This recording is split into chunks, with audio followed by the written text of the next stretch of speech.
now going to take this circle, and now we can divide it into gold, silver, and bronze, like at the Olympics. What do I mean about the golden? Those are all your areas, like Danville, like Pleasanton, like Newark, like Livermore, like Walnut Creek, all of those areas that you have that have that neighborhood feel, where the millennials are coming and where they want to walk to the neighborhood, and they have the yoga studio and the fitness center and the dog park and the baby park and the 10,000 restaurants, and they all sit there on Sunday and commiserate with one another, and you get the model. Okay, fine. In those areas, you have 1 month of inventory. You have 70% millennials who are buying. They have 50% all cash. They sell from 3 to 17 days out, and they go probably from 5 to 10% over the list price. That's the way it is, Mr. Buyer. Can you play there? Great. If you can't play there, then I'm sorry, okay? Then you have the silver areas. Those are sort of the ones that are getting a little bit hot. You're beginning to see the city councils are getting it. They're going to redo the downtowns. They're going to make them look like the millennials like them. So you're going to see that happen, I'll bet, to Hayward, to Richmond, to Union City. You're going to see it happen when you go over to Brentwood and those areas over there. And you're going to see it happen as you move up, but it'll take longer. So you've got basically Antioch, you've got Concord where the train's coming, that's going to explode it. Then you've got the Fresno, Stockton, Modesto, you've got Granite Bay, you've got Roseville, you've got all those areas. So the silver works like this: 2 months of inventory. It's still going to be 70% millennials, only 24% cash. So you can actually go out there and you can actually do a little bit of negotiating. It's going to take about 25 days to sell, and there it's going to go up maybe 3 to 7% over list. And then we have what we call the bronze. And you know, I think about the bronze, and I thought if I was running in the Olympics, would I really want to stand up there with a bronze medal?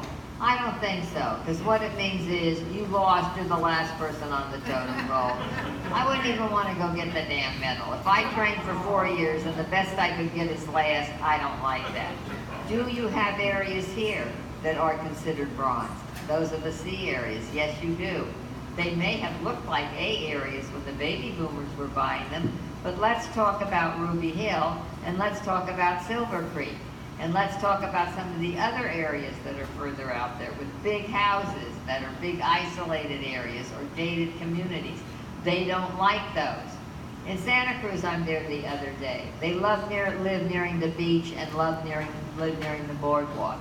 There's Paso de Tempo out there with the big, big, beautiful homes that sit close to the water. You get this beautiful view.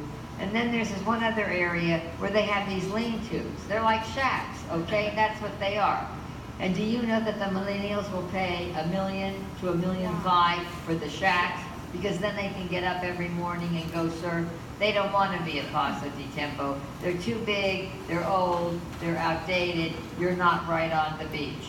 So they're very selective, and that's the way the world works.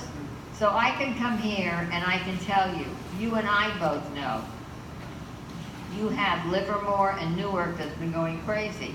Fremont is way up there. Oakland, Lafayette, Orinda, all those areas, and there's many more, are $1 million or more.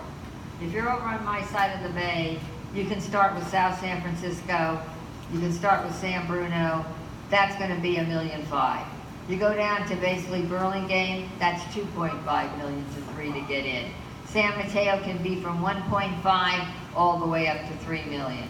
Then you get to the core that surrounds Silicon Valley, the Cupertinos, the Sunnyvales, the basically mountain views. Then you get to basically the Menlo Parks, East Palo Alto, Palo Alto. Then you get basically to the flats of Los Gatos, the flats of Saratoga, the flats basically of Los Altos. And then you get to San Jose and you get to Santana Row and everything around there. You can't touch any of those properties for probably under $1.5 million. And the way the bidding works, and I'll just tell you because it's happening over here too. And I've always said to you, you're right behind us. And you know what's also interesting, this other idea that real estate people try to have, or have had for a long time, is there's always been a big difference between townhomes, condos, and single-family homes in their price ranges. Forget that, because that's gone now. They're almost in balance with one another. The third thing is, I write newspaper columns, and there's a place they hate over where I live. It's called Hillsborough, California. They will buy something maybe up to $2 million, but anything above that, they don't want it, they won't touch it. They don't like Atherton, California anymore. They like Woodside and Portola Valley, but they don't like Atherton because what is it? There's no retail there, just big homes, and you have to drive to everything. So there's 2 homes in the paper. One is on Tournament Drive, which is Hillsborough, 6,000 square feet, listed for 2.7. A year ago, that same house was listed for $4 million and then taken off the market. Next to it is a 1,300 square feet home on Lorton Avenue in Burlingame. They're both listed for the same price, $2.7 million. Now, they both sell. The one on Tournament sells for below $2 million. The one on Lorton sells for $3.5 million. And that's exactly what's happening. Because they live where they want, they will spend the money they want. Are they making that money? Yes, they are. Because they make salary, bonuses, they get stock options, and then everything gets taken care of. The cafeteria, the fitness center, the spa center, where you can bring the baby for daycare, the dog for daycare, that's all underwritten by these companies because they want the best. The have-nots, they're going to have to start out where people my age when we were young started out. In a 1-bedroom apartment, probably with 2 kids, save your money, you'll be able to go someplace and get in. We're not punishing you because you're doing that. I lived in Daly City, which I hated, for 8 years with 2 kids in a 1-bedroom apartment. And the only reason I kept my sanity is every day I got up and said, I'm getting out of this place. I don't care if it takes 3 jobs, I'm getting out. Now let me give you what you're going to do to the person who did something to me last week. I'm in an office, this person is a client, someone brought with them, and they said, good day, and I said, sure, you can always bring your clients with you. So this man raises his hand and said, I'd like to ask you a question. He said, you know, I've been watching these real estate shows on TV, and I know that there are 5- and 7-year real estate cycles. I know there are bubbles, and I also know that it's going to go down at least 20% this year, and I know that you are not going to agree with me because you are a real estate person. And I said, you know what, why don't I agree with you? But I don't think it's going to go down 20%. Let's say, how about 4%? Does that work for you? Works for him, so fine. I said, now where do you like to live on the circle? San Mateo. I said, you know what, we won't take the good part of San Mateo or the prices that have been going up.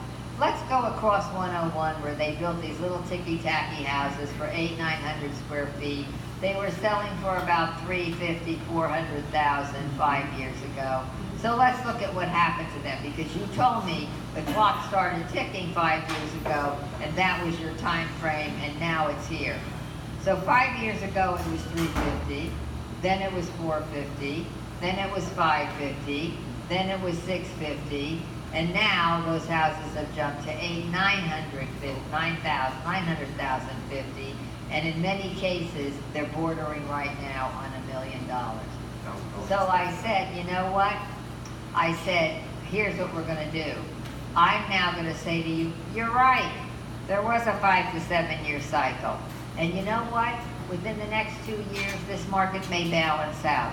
So when your sellers start crying, tell them to shut up. And here's why. There isn't anybody who's bought real estate in the last 5 years that hasn't made between 30 and 70% appreciation. So now it's going to balance out 10%. So what? Stocks do that all the time and nobody does anything and nobody goes crazy. So I'm now going to sell this guy the house for $1 million, right? I told him, I'm going to let you take that. I don't care. I'm going to let you donate to the charity of your choice. From me, the 10% reduction, which is $100,000. I'm going to take my $900,000 appreciation. Thank you very much. And I'm going to get the hell out. And I'm going to go on to the next real estate venture. Now, suppose you bought your home 30 years ago. Oh, they're complaining about I got to pay taxes to the United States government. Well, your house is up 130%. So you're going to have to give some of it to the United States government. If you have to move, if it's your time to move and that's what you have to do, then that's what you have to do. What else can you do? You can move out, rent it, come back, do a 1031, but then you have to buy something of equal value. Oh, but the state's going to save us because they're going to let us move our taxes from one county to the other. That's not where the big hit's going to come. The big hit's going to come on the capital gain that you made. That's the big hit. Well, I don't want to do that. I want to save it. Good. Then put this home in a diversified trust where you can't sell it, but you will get income because you're going to rent it. And then when you die, your children can pay a deferred tax on that property, all right? So there are things that you can do. But Carole, there was that bubble, and now there's another bubble. I said, okay, great. 2006, there was a bubble. We were in a recession. Nobody liked real estate. We had a glut of it. Nobody put any money down, and we end up with like 14, 15 million foreclosures. So let's fast forward. I see an economy growing at 4%, here growing at 9%. I don't see a recession on the horizon. I see an active economy, at least for the next 2 or 3 years out. We may take a bleep when the next presidential election comes along, but I don't see anything that can impair that. I think the little man from North Korea who was in Beijing last week got told to sit down and shut up by the Chinese, thank God, it was about time. So maybe that will blow up the world. So I think, looking out, where is the bad bubble? It's the same thing as good, bad inflation. And now let's talk about that 20% tax cut, because I love that. We're already almost at May. Where's the 20% where it went down in real estate from the tax cut? I don't see it happening. It's just not happening. Now, let's go back and talk about the gold, the silver, and the bronze again and how it's going to appreciate. The gold's going to appreciate high, single digit. The silver's going to be middle tier appreciation, single digit. Are we going to have some downturn? Yes, we are. In those high-end numbers, after they hit the 3 millions in areas where there isn't the neighborhood feel, you are going to see those by the end of the year, probably down 10%. So at the end of the day, I look around and say, how can we complain? Mortgage rates are going to stay low. They were down, in fact, last week. Inflation, big deal. We'll have 2.5%. We haven't had any for the last 9 years, so you're going to get a little bit more this year, okay? Real estate is still going to do magnificently. Oh, but Carole, rents went down 3%. Oh, good, because they went up 30% over the last 5 years, so shut up. We're going to have rent control. That's going to ruin everything. Well, let's talk about that. I own a lot of property in San Francisco, and that's the worst place to own property if you only think about rent control. But here's the difference.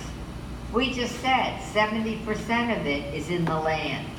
If you can have land that's scarce, that's desirable, that basically everybody wants it and there's not enough of it, then even if they put rent control on you, appreciation in the land will work for you. You may not get it on the rent side, but you'll get it on the appreciation side. That's why it survives here. The difference here between Detroit is that it has lousy land, lousy rent control, lousy landlords, and tenants that don't want to pay the rent. That's why there it doesn't work. Do I like rent control? Of course I don't like it. Do I hate it? Of course I do. Are they bringing it to your favorite city? Yes, they are. Just remember, watch out who you vote for. You're going to get the government that you asked for, okay? And they're big and hot on getting more money, like basically an octopus with all these tentacles, and they're pushing at everything. So just remember that. Commercial. I still like warehouses, storage facilities, mobile home parks, apartments, duplexes, multi-units, all of those. Because I think those will be very hot. Where? Go to the outlying areas, Concord, as we said, Antioch, Hayward, Richmond, Fresno, Stockton, etc. Now, for 1 minute, I'm going to close, and I want to talk about 2 things, if you'll bear with me. What stocks I like, and I want to talk about Bitcoin. Does anybody here own Bitcoin? Oh, good for you. What did you pay for it? Like $100 per. Then you're okay. All right, now let's talk about Bitcoin. First of all, it is not a currency. You do understand that. It's an asset you can buy, sell, or trade, but it is not backed by the good faith of the United States government, which means that it is not a currency.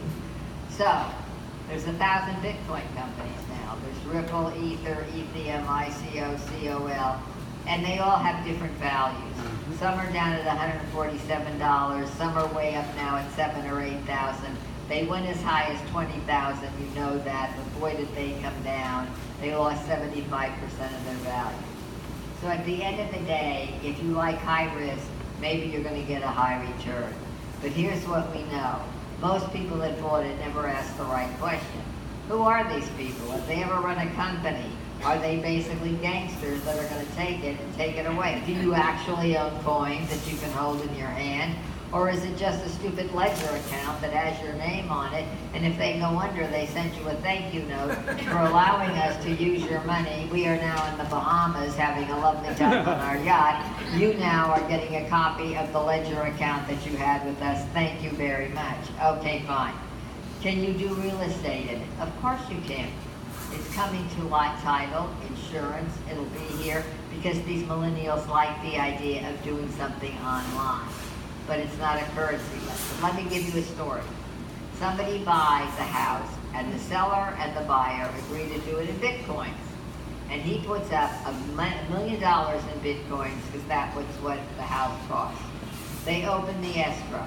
Now see, the problem is, unlike stock that you can buy and sell instantly within a day, when you open escrow on real estate, it doesn't quite move as fast. So they open the escrow. Bitcoin is at 20,000. They come to the closing of escrow. Bitcoin is now at $5,000. We're a little bit short here. So now they go to them and they say, put in some more Bitcoins. No more Bitcoins. Well then, go put in cash.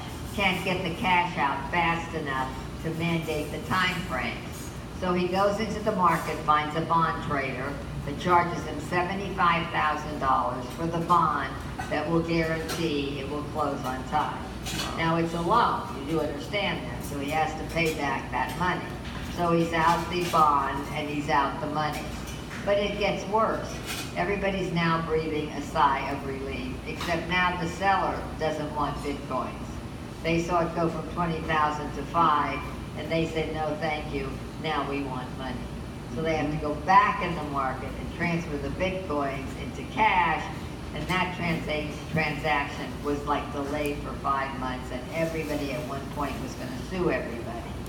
So now what you're probably going to find for most title companies, the big ones like First American, etc., what they're going to say to you is, look, it's fine if you open in Bitcoins, but at the end of the day, when we get close to the close of escrow, we want wired in either a cashier's check or a wire, good faith money. That's called a crappy old American dollar bill. That's what you're going to have to pay. Okay, last thing are the stocks. Let's talk about that. You know they're juicing up defense, so I would say Boeing, Raytheon, and Northrop Grumman are all spectacular. Buy these on the dips, because the market isn't, if anything goes down, it will come back up. Boeing was up 363% last year, the best in the stock market. Then I think if you're going to go to the infrastructure side, because we're doing the Botox to America, okay, then I think you're going to talk about Deere and Caterpillar, all of which are down, but coming back up. If you ask me what I like on the technology side, it would be the things. It would be Facebook, it would be Alphabet, it would be Apple, it would be obviously Netflix, Google, and obviously the big mama of Papa, which is called Amazon.com. On the computer chip side, NVIDIA up 90% last year. I've mentioned it every time I've come here. Palo Alto Networks. I like Cisco, Intel, and there's a new one I just got recently called Roku. Those are all good on that side. What do I like in banks? I like Wells Fargo, I like Bank of America, I like Citibank. They're all coming back pretty strong, though they're down. All the market is down. Remember, we're down now 10, 12%, but we'll be coming back after the summer. Now, what do I like in airlines? Alaska, because they just bought Virgin, and I like Virgin, and Southwest. Those are the only two I like. I do not deal in car companies. I guess you might nibble at Ford because it's down to $12 a share, but I do not usually like car companies because they're too highly unionized. Now, for the consumer, what do I like? I love Costco. I love Target. I love Walmart. I love McDonald's. And I love Yum. Why? Because Yum owns Kentucky Fried Chicken and they own Taco Bell. And I'm finding out that as I'm getting older, I never went into those places. And every night on the way home, I think, and I say to Randy, stop, Randy, I don't need to cook. Let's go get a bucket of Kentucky Fried Chicken. So I figure if I'm buying it, somebody's buying it. Now, why do I like Target? Because I think basically Amazon.com is going to buy Target within the next year or so, because they now want a retail footprint. And they're not going to do it state by state. They're just going to buy somebody that has 1,000 stores. That with their Whole Foods, give them 1,900 stores. Now they can start their retail lines, and that's exactly what's going to happen. You know I love my China stocks. Alibaba, which I love, I still love it. Boku, which is B-A-I-D-U, and then I like 10 cents, and then I just bought something called 56.com. And so that's probably a good cross-section for you to buy. And so I think this is a good economy here, guys. It's on a roll. Don't let anybody spook you and get you scared. When people say they're too nervous and they want to wait, say, here's your problem. You keep waiting. It keeps going up. Look out there. Where's the recession? Where is the real estate market going to turn on us? We have no inventory. New homes across America up 8% this year. Here, 1%. Everything is going up in value. I was down yesterday in a county where you would think incomes were very low. So it's Watsonville, Salinas, that area. They've just done a projection that in the next 5 years, 150,000 people will come in, all of an ethnic background different than the one we're used to. The median income down there will be $54,000. The highest about $174,000. Do you understand what I'm saying? Because down there in Watsonville and Salinas, for $300,000 or $400,000, you walk in and you get the 3-bedroom, 2-bath, and you can do that. Now, how are we going to be able to continue to afford all these very expensive homes, Carole? It's very simple. They're going to give you 50-year loans. They're going to give you 70-year loans. You're going to give what we call generational loans, which means it passes from you to your children to their children. Because if you buy a house for $3 million and it's a 30-year loan, that's going to be a pretty big payment. But if you do the same thing and it's over 60, 70, or 90 years, do you understand how the payment gets lowered? Shared housing, where we divide a house and families live on one side or the other, that is also coming. Up density, high homes, where they build them this way, one stacked on top of the other. So real estate is changing how we define it, what we do with it, how we buy it, how we're going to sell it to our clients. So baby boomers, we'll end with them. Baby boomers, will they eventually give us a little more inventory? Eventually, but remember this. We're all living longer to punish our children. Where we used to die at 70, we're all now living to 90, and we're not giving up our land that easily.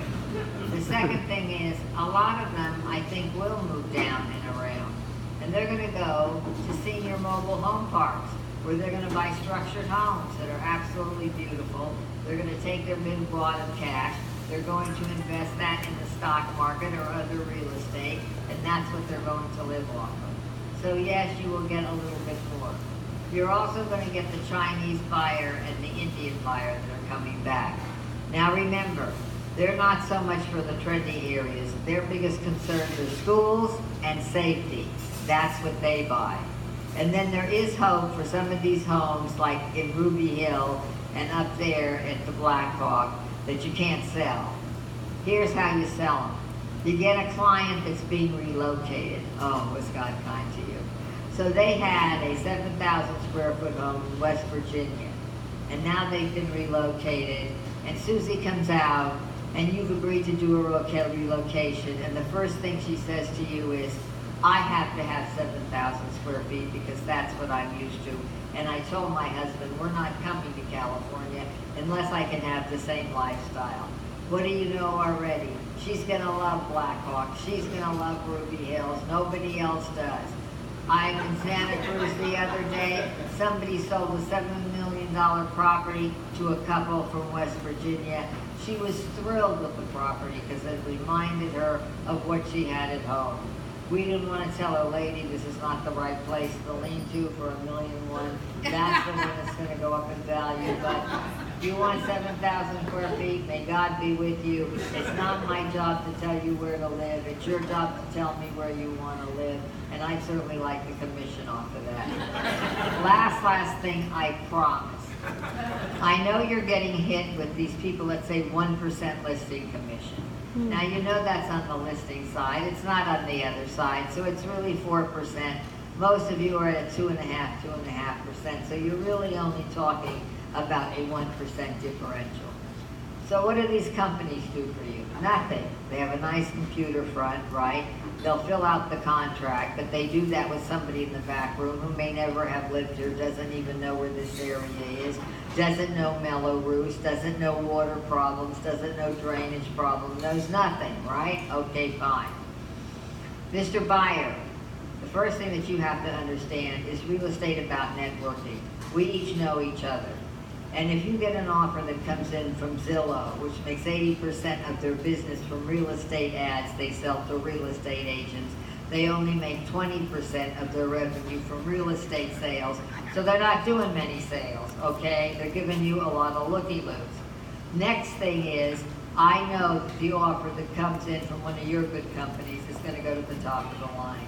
You live here, you know this area, you know what's right or wrong, why this side of the street is better than that.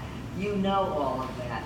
You have probably in this room alone 20,000 years of experience in real estate, and at the end of the day, many languages that people speak. And then you have a team. You have a local lender, local title people like First America, etc. You have permit people that you know, designers, construction people. Are those important? Sure they are. Because if you read the fine print in most of these companies, you will see that at the bottom it says, the 1% listing fee only applies if you represent both sides of the deal. It only applies if you understand that you're going to do all of this. Oh, and it says at the bottom, all the information we got came from the buyer or seller, therefore we don't verify it as being correct. Read all that fine print. Mr. Buyer, you now are going to hold open houses. Oh, I don't need you to hold an open house. 300 people come to my open houses. Oh, great. And 299 of them are going to ask all the real estate questions you can't answer because you do not have a real estate license. Then you're going to get a packet called a disclosure package. And you can't answer half the questions on that disclosure package, and you're going to lie because you think the way to answer it is to make the house look the best it can. Well, suppose you had a death in that house. Do you have to disclose that? You do. Well, I don't like to do that. There's a lot of people, they don't like that. That's bad feng shui. They don't go for that. So I'll just put down, no, nobody will remember. How about this one? Does a pedophile live in your neighborhood? Oh, God, we got a pedophile down the street, but we're having a neighborhood watch group and we're going to try to get rid of it. You can't do that. You can send them to a site, but you can't say the guy that lives in this house is a pedophile. You cannot do that. He will sue you. You will get sued. And Mr. Seller, the California contract. It's pretty tough. It's pretty hard. I've seen real estate agents in the business 10 years, they still can't fill it out correctly. So big deal. You're saving 1%. So here's what I'd like to do for you. I think with the networking being here, you have me full-time anytime. I will do the open houses. I will be here on the inspections. I'm here. I'm a live person that you can talk to. I'm going to give you my letter of commitment. and put on it very special things. It doesn't have to be 20. Maybe it's only 5 to 8 things that you're going to do. The first thing you're going to do is you're going to market the property by holding an exclusive open house preview listing for the neighbors. Then the next thing that you're going to do is when they come into the regular open house, you're going to have a thank you contest that you're going to say comes from them, but it's really from you. And if they give you a card, you will put them in a bowl and you will find out who won and let them know. As they move from room to room, you're going to put items that they can take with you. In the kitchen, a great recipe. In the living room, what's happening in the county right now. Okay, fine. So you're going to put all those things down, plus I'm going to basically contact you every week. Happy to meet with you. I will be on the inspection. I will answer any questions that you have. I will walk through each and every contract with you and explain why I think it's a good one or not a good one. I will basically explain why I chose the comps that I'm going to choose, etc., etc. Okay. And then you say at the end of the deal, we're going to go through that letter of commitment, which I've signed, and if I did everything on it, I get a 5%. If I do not, I am very willing to give you back 1% of my side of the commission. Now that takes the 1% burden off of your shoulders, and it takes it off of theirs. Because if you do what you're supposed to do, you never should have to pay the 1%. And if you don't, maybe you do deserve to do that. Maybe it will help you learn to do what's in that letter. So I think those are all the things I see out there that are all the challenges, the opportunities, and the frustrations. So I guess it's time for me to really shut up, so I will.